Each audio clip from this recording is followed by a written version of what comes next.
Last week, I discussed a crucial issue pertaining to parents raising young, self-assured Muslim men and Muslim men who are capable of making morally challenging choices.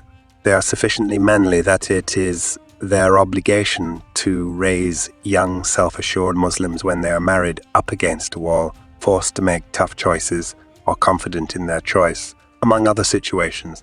Additionally, it's important to prevent Muslim men, especially Muslim men, from constantly turning to their parents and asking them to make decisions for them. We also discussed the need to ensure that parents, particularly mothers, do not always make decisions for their children. I want to discuss another significant issue that is happening in our families today in Shiloh. And as a result, a lot of people are struggling and suffering. And it is at this point that the concept of Islam becomes clear. A concept exists in our deen and a concept exists in culture. And what's going on is that it's obvious to see in situations like these, and the one I'm about to discuss, that there is a clash between Islamic culture. At the conclusion of this video, you will undoubtedly see how culture makes life challenging. In fact, the way that culture is structured conflicts with what our deen teaches. So let's get started. The engagement process is where we start. When a man is planning to wed a woman, naturally they get in touch with the family. The next step, known as the engagement, begins once both families have determined that, these two people are suitable for marriage. This engagement is also known as a hit in Arabic. The bar basically signifies that these two are determined to wed. Inshallah, they intend to get married to each other in the near future. And the reason for establishing the engagement is to prevent anyone else from contacting this person or this woman and asking, making, or sending her a marriage proposal. Everyone in the country should do this. The neighborhood should be aware that this woman is currently engaged to someone else and that no one should propose to her. In fact, this is stated in a hadith by Suhail Bahati, where the legal scholar Hani is identified as Salam. He claims that once a transaction has taken place between two parties, a third party should not enter the picture and potentially scuttle it, especially if the parties have already reached an agreement. Instead, he says, someone might show up and tell the seller, you know what, I'll give you more for this. They will try to sell it to the second person after cancelling the initial transaction. That place, someone is accusing the second person of doing something improper and is telling us as much. Additionally, according to some of the same hadith the Prophet witnessed, there is an agreement between two people when they become engaged. A third party shouldn't then enter and possibly scuttle the engagement process. Therefore, we are aware of the value of engagement. But this is where we find the problem right now. In some cultures, a celebration called an engagement, dawah, or a party is held to mark the occasion when a man and a woman become engaged on the first day of their relationship. But there is a nikah that takes place starting on day 2 and continuing until the day they're actually married. These two individuals frequently congregate close to one another. Together, they travel everywhere. They are going on dates and other activities. They are either hugging or holding hands. They frequently even start looking for anwar and seclusion at this point. This is absolutely against the rules of our religion. Even if there are two engaged parties, there is an engagement between two people and they intend to wed one another. Islamically speaking, that still does not give them the right to act like a husband and wife wherever they go starting on day 2. They must continue to behave as though they are still dating each other as men and women. They don't have a monogamous relationship with one another. And that will continue up until the day after the day of nikah, when nikah is performed. Once they become husband and wife, they can do things that may have previously been forbidden. They are now acceptable after the nikah. The problem now is what happens after this has been said. This is one problem. But now we reach the nikah's focal point, and a lot of problems do arise here frequently. So allow me to explain. Some cultures consider the kathbat kitab or the nikah to be the engagement. So they called the catechism the engagement when they were speaking. And once we board the nikah, both families believe that this husband and wife are now actually husband and wife. However, they still believe that they should treat each other and behave around each other as if they are non-married men and women who have a non-married relationship. And this is a very problematic situation because once again, culture is asserting that they have undergone another nikah despite the fact that their country's kitab or the nikah are complete. According to Islam, they are a married couple. According to Islam, they are permitted to be near one another. According to Islam, people are free to seek solitude if they so choose. They are free to spend time together unaccompanied if they choose. Islam permits that in this way. Some cultures, however, still maintain that this is not proper. I'll use one as an example. These are just a few examples or case studies to help you grasp what I'm getting at. One time, a man who was very upset approached me.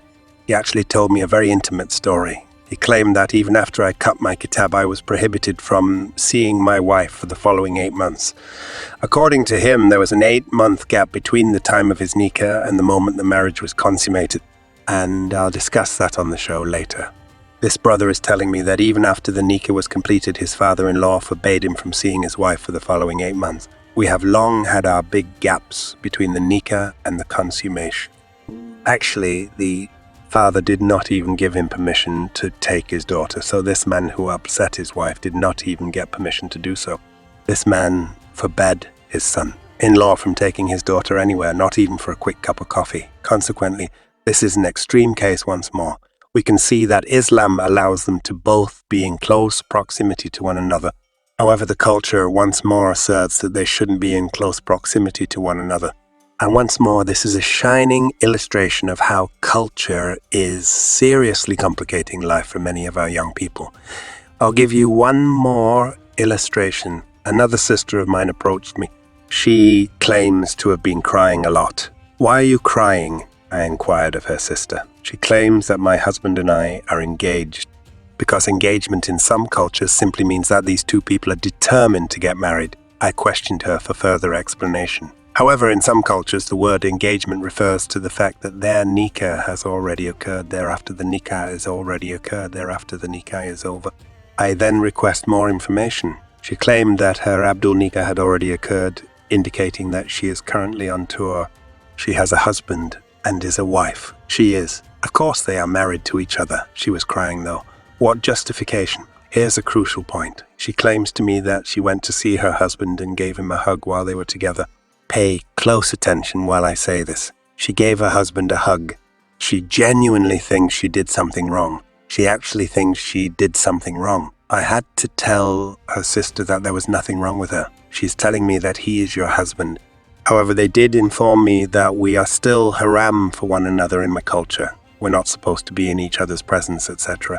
Here's another illustration, brothers and sisters, of how culture actually makes life challenging for our young siblings. Our deen has taught us that if the nikah has occurred, there were witnesses, a hijab, a taboo, a mahar, and other things.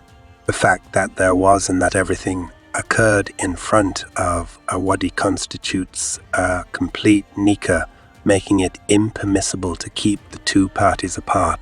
I'll give you one more illustration. I was approached by a sister who revealed that she is a single mother. After many years of raising her daughter alone, she finally reached the point where, she was able to be an incredible mother to her. She built up her estate, gave some of it away, and found a good husband for each of her daughters, who are now married off. What she's telling me is as follows. She is telling me that even though the actual nikah has already occurred and she is aware of the Islamic laws governing this matter, she is also telling me that because we did not hold an official consummation party, wedding Rossetti-style dinner, or any other formal celebration, her daughter is now traveling to see her.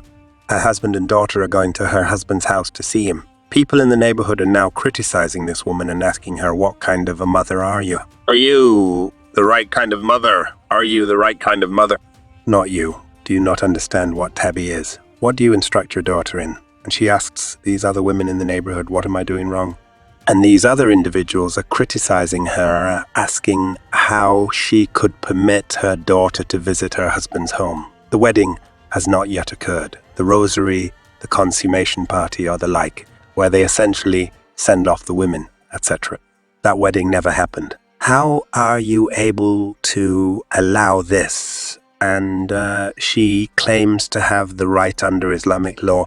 However, the society is once again criticizing her because they feel that even after the act, the niqab, they are not permitted to be in close proximity to one another.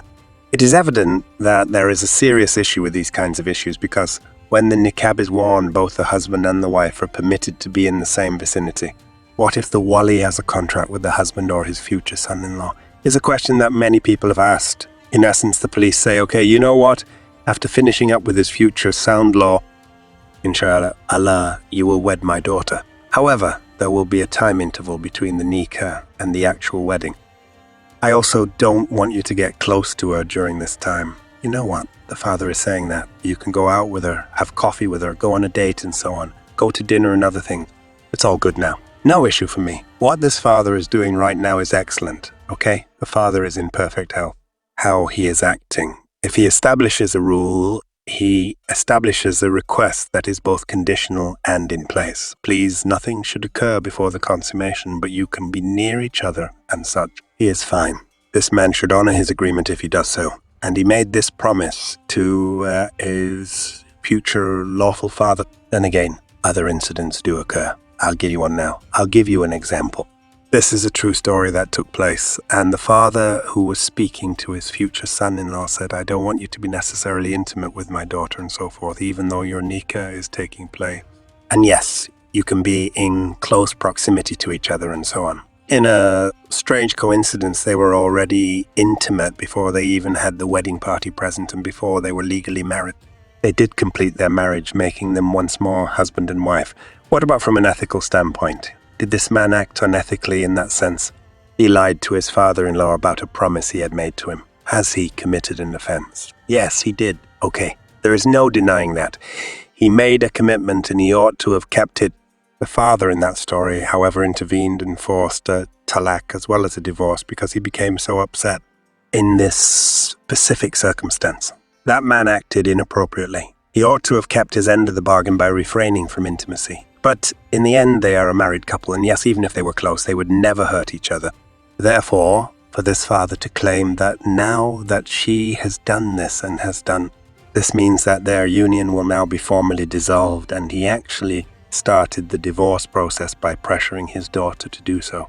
So once more, we come to the conclusion that this is totally unacceptable and poses serious problems. Yes, he was sure to keep his word when he did it again. However, it is completely acceptable when it occurs between husband and wife. I do want to address that now at this point. What happens when we discuss a delay, a lot of the time people say things like, we're going to get married after the nikah or the engagement, as some cultures refer to it. We're going to Then there are other events, such as the Rosetta dinner event or wedding, which in essence involves sending the bride to the family of the groom and other related parties. The question is now how long the gap should last and whether it should be lengthy or not. We do discover that there was a pause in Russell Law's career when he first arrived in Asia, and that pause lasted for roughly 3 years. When she was 9 years old, their marriage was finally consummated. The idea of the alone has nikah of the ni alone has nikah of the nigger occurred with the assistance of the law when he was some 6 years old. However, I also think that a significant gap shouldn't exist in this day and age, particularly given the society we currently live in. And it is very obvious, very clear that there is so much fitna and promiscuity going on in our society already that it is already very challenging for our youth to uphold their faith. And this is what's taking place. You see, young people frequently take a step back and say, you know what, I realize this is against Islamic law. I'm not going to go near it. And they are really committed to doing it. They steadfastly adhere to their religious beliefs and teachings. But what happens is that once they get married, everything that was previously forbidden to them is now permitted, including being around women, being intimate with their wives, and even just being in their presence. It's okay to use your wife or your husband, and now that something is hail Allah, our community is preventing them from progressing. You can see the issue at hand, something that has been made unlawful. They avoided it, but now that something has been declared halal by a law and a law professor, we are still lagging behind in raising the next generation. And you're telling our youth to stand back while pulling them back. Don't take any action at this time. Avoid your wife and other people. Their lives are not being made simple by this. There is no question that many Muslim boys and girls in our community are involved in dating, which is why I think it's not true. I want to state this very clearly. There are numerous young Muslim brothers and sisters who are coming, including Zinat and others.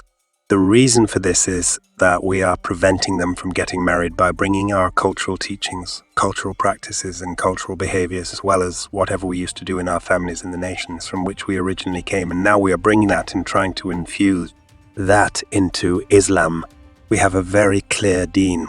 You can see how simple life has been made for everyone by our deen. When a law declares that you become a user after reading it, it means exactly what it says, despite the fact that this concept is related to fasting. The earlier the issue are resolved, however, the more profound and accurate this statement is to everything we find in the Quran. So parents, let's act responsibly here. Parents, let's try to adhere to the Deen's teachings. Put aside our culture and focus on practicing our lovely Deen if our cultures are in conflict with one another and making life difficult. With our two greenest office desert camel lights, I asked Bahan a lot of questions. Hello, ma'am. Salam. To Brocato's attorney. Do you ever worry that your child might accidentally click on the wrong online video? Would you like a secure channel for your mental well-being? There is, however, the top-rated Muslim children's channel in the entire world. All these problems are resolved by television. The channel is safe for your kids to browse and watch their favorite videos with a large selection of cartoons, songs, educational videos, and much more. It has no advertisements. Your kids will learn so much about their day in addition to being entertained. While your device is off, you can still listen to music and download videos to watch later. Given that One for Kids TV is entirely managed and owned by Muslims, the small subscription fee you pay will perpetually benefit you